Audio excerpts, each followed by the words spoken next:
감사주일에 우리에게 주신 하나님 말씀은 출애굽기 23장 14절에서 19절 말씀입니다.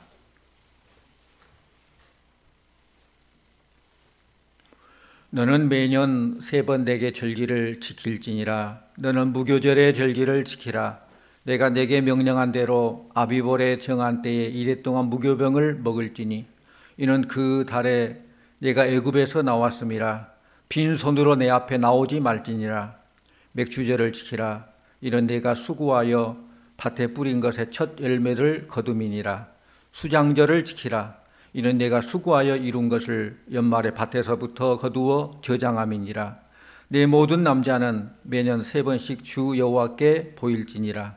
너는 내 제물의 피를 유교본과 함께 드리지 말며 내 절기 제물의 기름을 아침까지 남겨두지 말지니라. 내 토지에서 처음 거둔 열매에 가장 좋은 것을 가져다가 너의 하나님 여호와의 전에 드릴지니라. 너는 염소 새끼를 그 어미의 저주로 삼지 말지니라. 아멘. 이 시간 이진사 집사님 가족 나오셔서 하나님께 찬양 올려드리겠습니다.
감사합니다.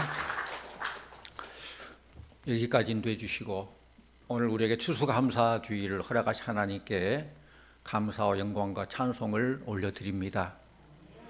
우리 한국 우리에도 고유 명절이 있듯이 하나님께서는 이스라엘에게 지켜야 될 절기를 3개를 말씀해 주셨습니다. 첫 번째는 이스라엘 백성들이 애굽에서 해방된 것을 기념하는 유월절입니다. 이 날을 오늘 본문에서는 무교병의 절기, 그래서 무교절이라고도 말합니다. 그러니까 유월절과 무교절 같이 사용합니다. 또 두 번째 절기는 유월절로부터서 50일째 되는 날인 오순절입니다. 오순절. 그것을 또 77에 49에 77절이라고도 합니다. 또 곡식과 관련해서는 곡식의 첫 열매를 거두는 절기라고 해가지고 맥주절, 오늘 본문에는 맥주절을 지키라 16절에 나온 것처럼 이 맥주절에 해당됩니다. 또 세 번째 절기는 광야 40년의 그 세월을 인도하신 하나님을 기념하며 지키는 장막절입니다. 장막절을 초막절이라고도 하죠. 또 곡식과 관련해서는 이때 추수한 곡식을 저장하기 때문에 오늘 본문에는 수장절이라고 합니다. 추수한 곡식을 저장한다, 그런 의미로 수장절이에요. 그러니까 이렇게 유월절, 무교절, 오순절, 칠칠절, 맥주절, 장막절, 초막절, 이 세 절기를 하나님께 지키라고 명하셨는데 이 절기 속에는 공통적인 의미가 있습니다. 공통 의미가 뭐냐? 첫째로는 이 절기들이 하나님의 구원과 관련된다는 것입니다. 이스라엘이 그 어렵고 힘든 그 방랑의 시대를 지내놓고 보니까 이 모든 것이 다 하나님의 은혜라는 거예요. 하나님 은혜 가운데 출애굽했고, 하나님 은혜 가운데 광야의 그 삶을 살았고, 하나님 은혜 가운데 가나안 땅에 들어갔고, 하나님 은혜 가운데 추수해서 첫 열매를 드리고, 돌아보니까 모든 것이 다 하나님 은혜였어요. 또 두 번째로 이 절기들은 추수와 관계가 있습니다. 유월절은 보리 추수가 시작되는 때예요.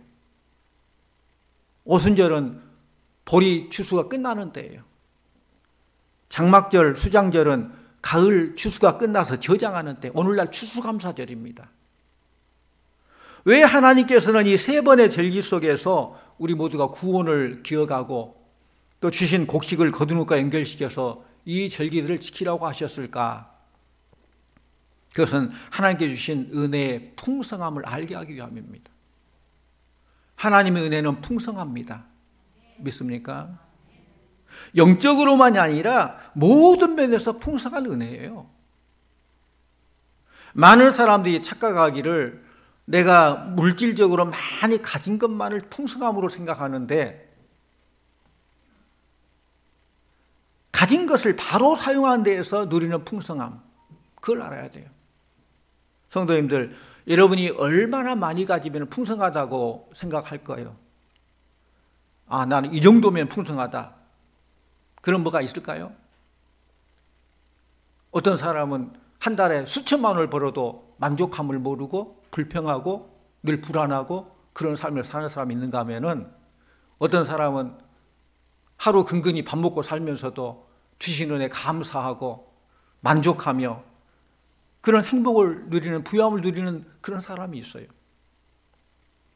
성경의 삭개오의 삶을 보면은 겉모습은 부유하지요. 그가 세리장이기 때문에 부유해요. 그러나 그 속마음은 부유치 못해요. 삶의 만족도가 없어요. 공허함이 있어요. 그는 돈을 모을 줄만 알았지 올바로 쓸 줄을 몰랐습니다.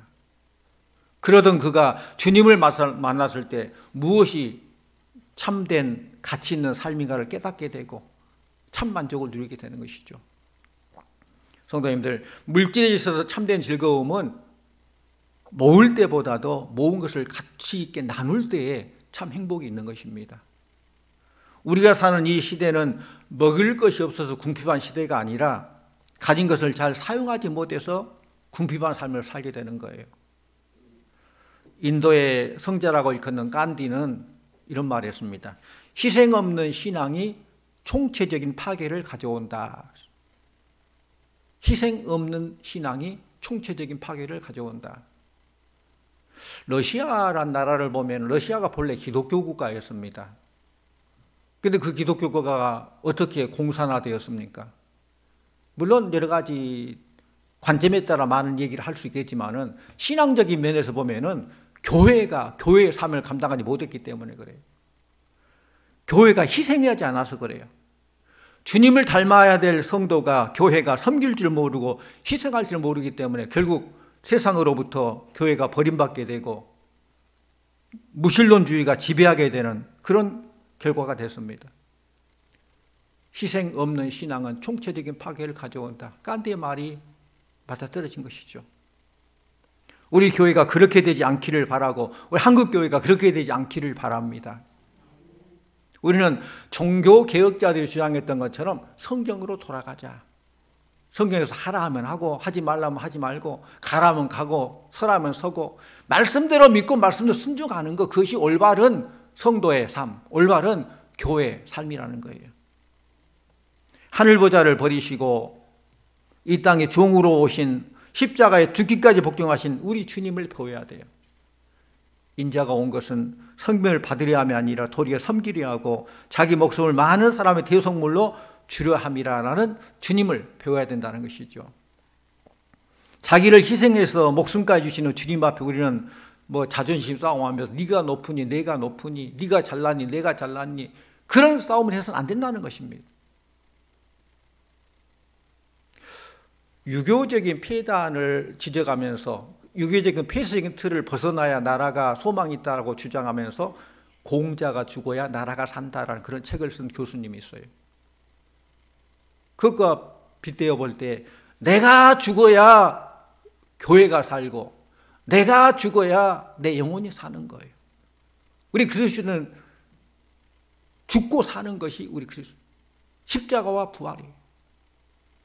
받음으로 기뻐하고 대접받음으로 힘이 나던 삶이 이제는 나눠줌으로 기뻐하고 섬김으로 살만 나는 그 생애로 바뀌어져야 된다는 것입니다. 우리 모두 적은 것을 가지고도 크게 감사할 수 있는 넉넉한 그릇들 다 되시기를 축원합니다. 성도님들, 과거에는 가난한 시절을 살았으면서도 이웃과의 정이 훈훈했어요. 비록 보리밥 한 그릇을 먹으면서도 그걸로 나눠 먹고, 삶은 가난하지만은 마음만은 여유가 있었다는 것, 부유했다는 것입니다. 그런데 그 옛날에 비하면 오늘날 우리가 얼마나 잘 삽니까? 얼마나 부유합니까? 그런데도 우리는 감사를 잃어버리고 살지 않습니까? 그 풍요로움이 어디서인지 알지도 못하고 여전히 탐욕을 해서 감사를 잃어버렸다면 우리는 회개해야 돼요. 성도님들, 우리가 추수감사절을 지키는 이유가 어디 있습니까? 오늘 말씀 16절 말씀을 같이 봅니다. 16절, 맥주절을 지키라. 이는 내가 수고하여 밭에 뿌린 것의 첫 열매를 거둠이니라. 수장절을 지키라. 이는 내가 수고하여 이룬 것을 연말에 밭에서부터 거두어 저장함이니라. 아멘. 보면은 하나님께서는 맥주절을 지키라, 수장절을 지키라 명하셨어요.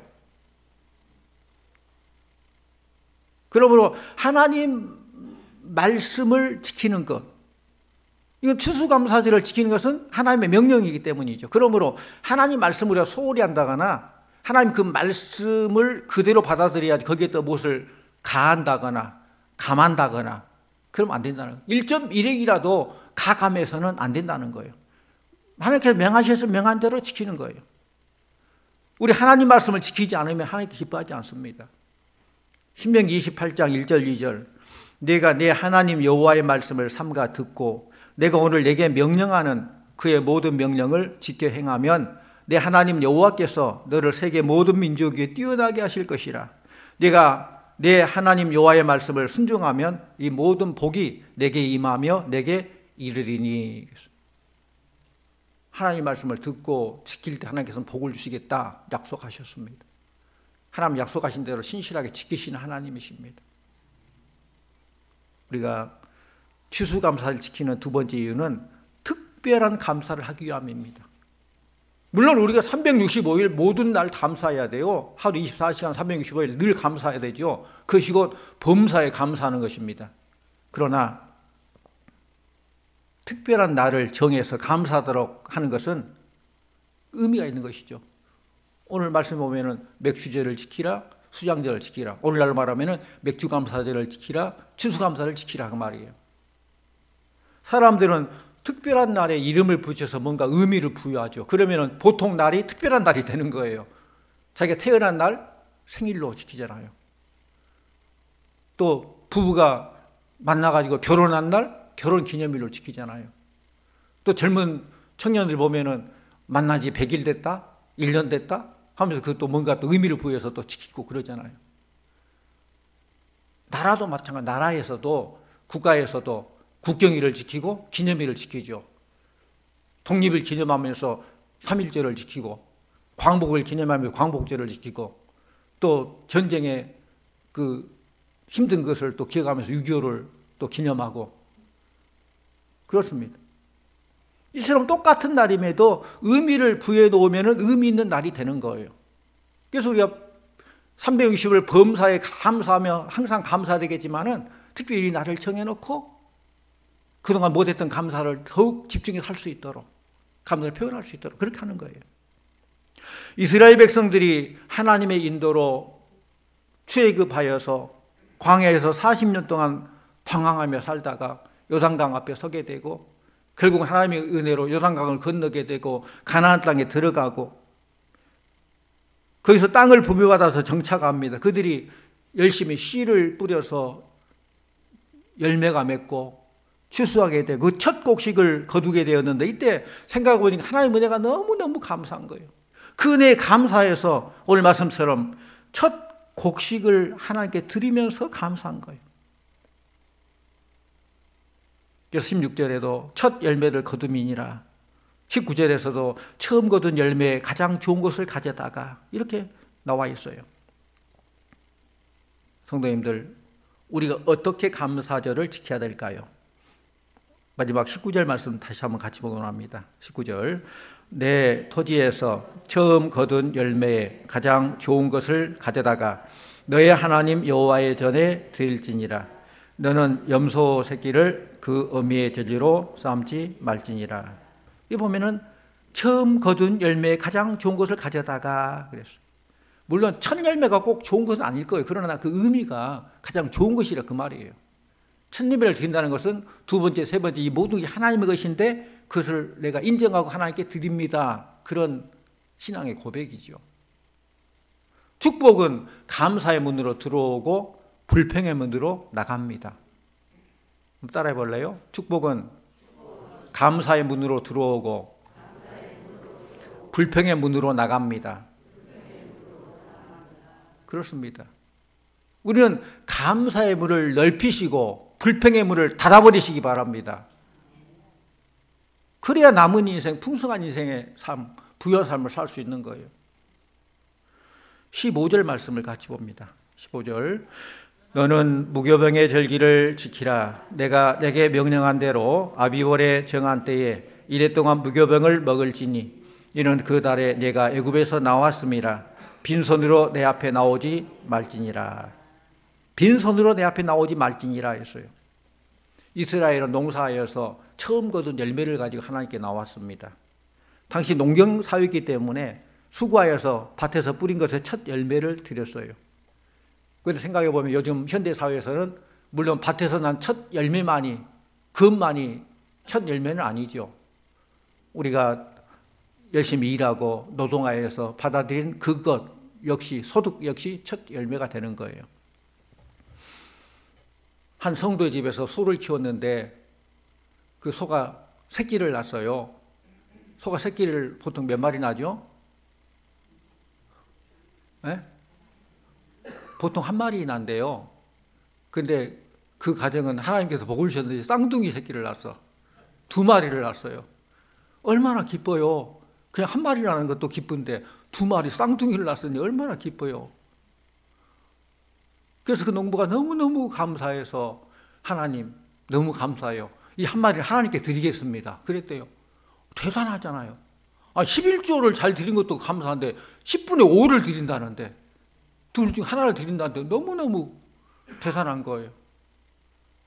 그래서 그 옆에서 듣고 있던 그 친구가 그래 여보게 너무 대단하네. 그럼 어떤 소를 드릴까?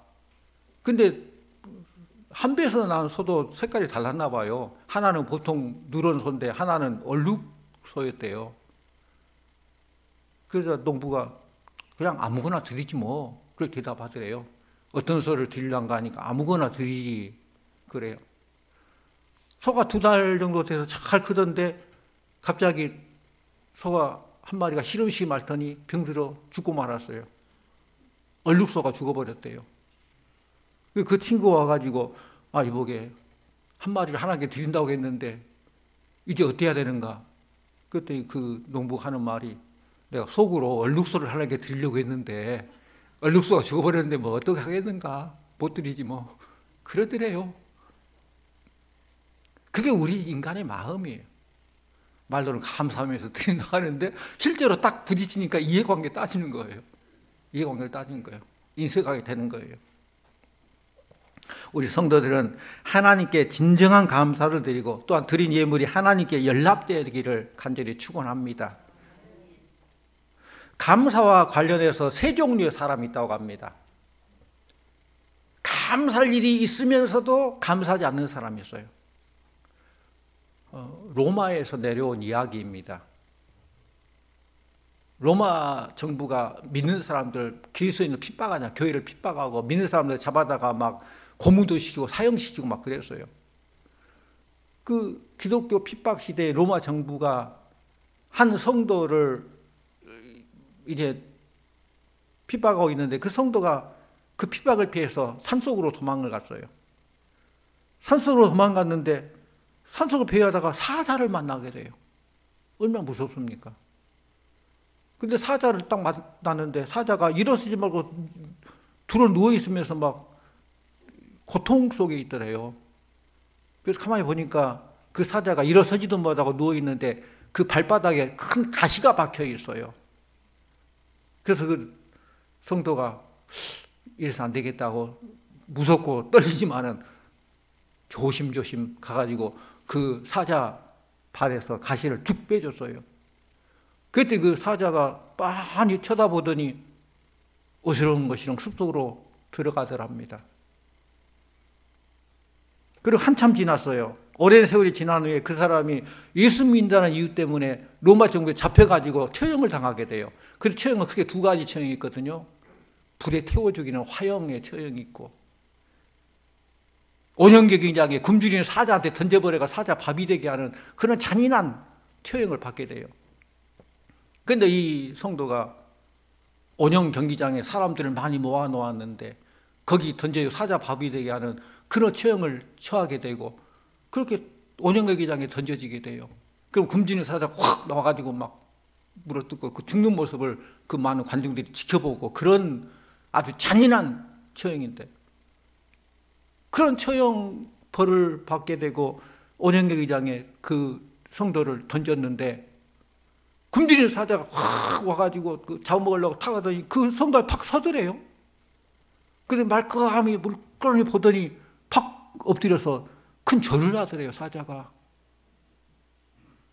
그래서 모든 군중들이 저 사람을 사자가 알아볼 정도라면 저 사람 보통 사람이 아니다. 죽여서는 안 된다. 막 손치고 죽이지 말라고 해가지고 살려냈대요. 알고 보니까 그때 발에 가시를 빼줬던 그 사자가 그 얼굴을 알아보고 감사할 줄 알고 그렇게 은혜를 갚았다는 그런 로마 얘기예요. 사자도 은혜를 받으면은 감사할 줄 알고 갚을 줄 안다는 거예요. 근데 감사한 일이 있어도 그 은혜를 갚지 못하고 감사를 표현하지 못하면은 사자만 또 못한 사람. 또 2번째로는 감사한 일에만 감사한 사람이 있어요. 보통 때는 감사 안 해. 특별히 감사할 때만 감사해요. 그 사람은 범사에 감사하면 그 말이 무슨 말인지 몰라. 우리 항상 감사해야 되는데 일이 잘 돼도 그냥 별일이 없어도 또는 힘들어도 늘 감사해야 되는데 그걸 모르는 사람. 그러니까 늘 계산적이죠. 내가 어떤 좋은 일이 있을 때만 감사하다가고 좋은 일이 없고 보통 때는 감사하지 못하는 그런 사람. 우리는 늘 평범한 속에서도 우리가 어렵고 힘든 이 코로나 시대고 이럴 때 특별한 일 없는 거 감사하잖아요. 여러분 특별한 일 없는 거 감사하시기를 바랍니다. 특별히 좋은 일 있을 때만 감사가 아니라 특별한 일 없는 거 감사해요. 또 3번째 사람은 감사할 일과 상관없이 늘 감사하는 사람, 늘 감사, 어떤 조건을 세지 아니하고 범사에 감사하고 항상 감사한 사람이 있어요. 앞으로 잘 될 것을 기대하고 미리 감사하는 사람, 지금은 힘들어도 하나님께 잘 되게 풀어주실 거라고 생각하고 미리 감사해요. 또 하나님을 신뢰하면서 하나님 합력할 선일 거다 생각하면서 믿음으로 감사하는 사람, 말씀에 순종하면서 범사에 감사라 하셨으니까 그 말씀에 순종하며 감사한다, 그런 사람. 따라합니다. 선불감사. 미리 감사한 건 선불감사예요. 합력할 선일 줄 믿고 믿음으로 감사하는 사람, 믿음 감사. 따라요. 믿음 감사.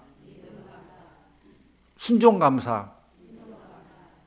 미리 감사한 사람은 선불 감사하고, 합력할 선일 줄 믿고 믿음으로 감사한 사람은 믿음 감사하고, 또 말씀에 이렇게 하셨으니까 순종하면서 감사한 순종 감사예요.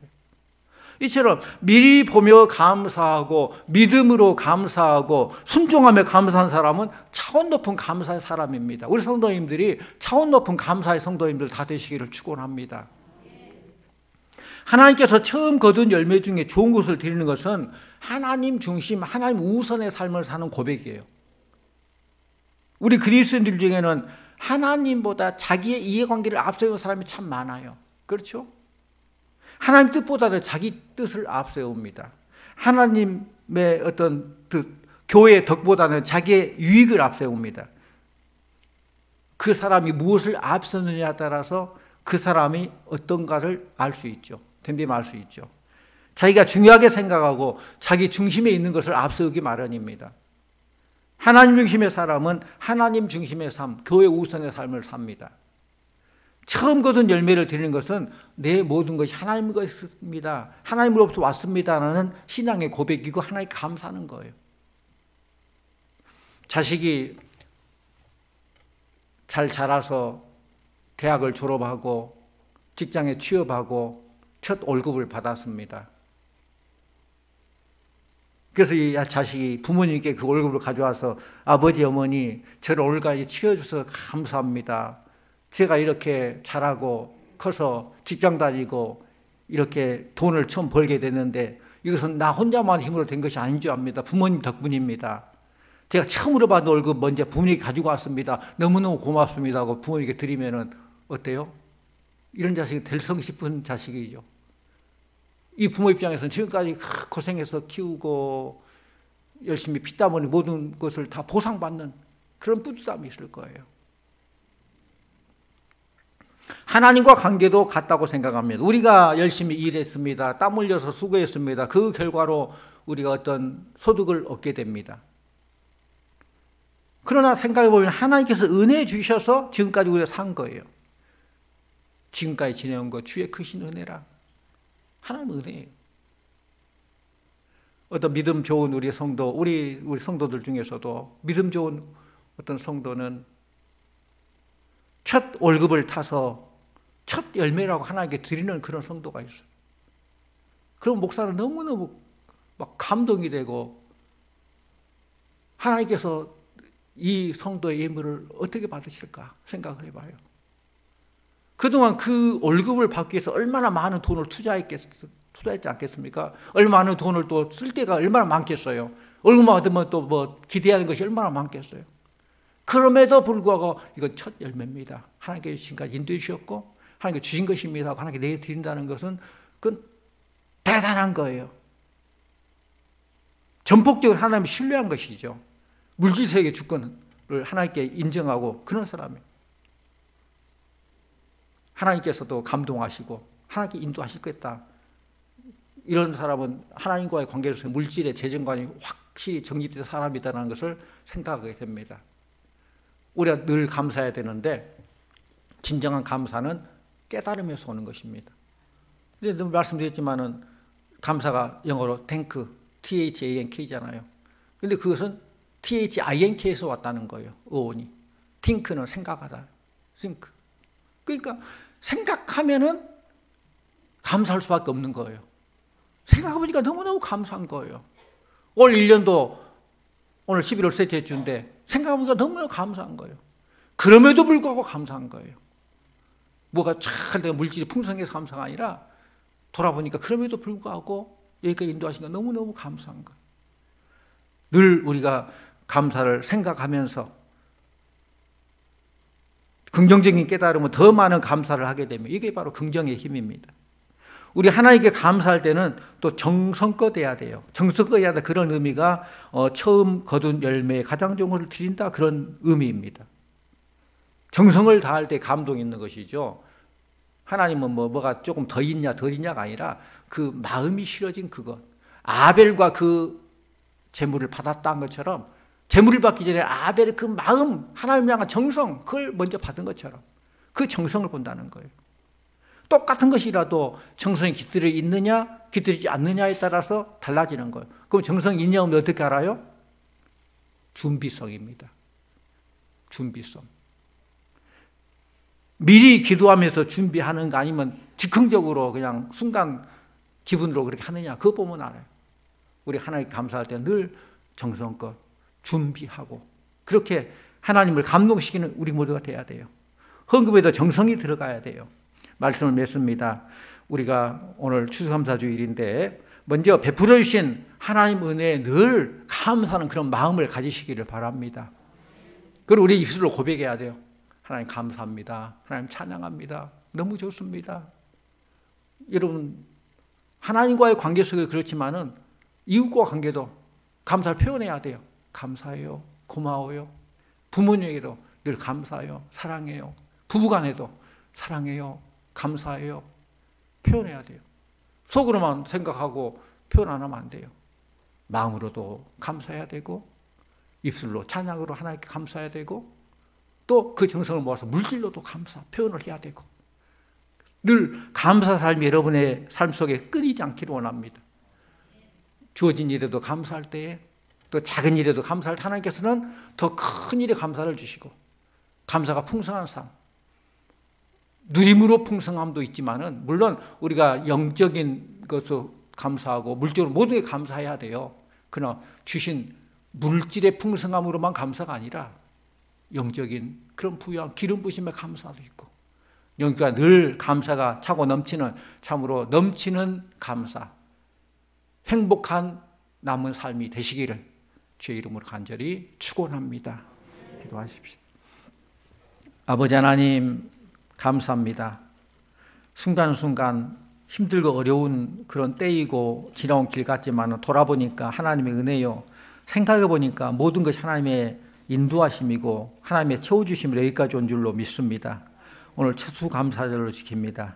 늘 우리가 감사한 마음을 갖게 해주시고 감사를 표현하게 해주시고 감사의 삶이 될 수 있도록 주여 인도하여 주시옵소서.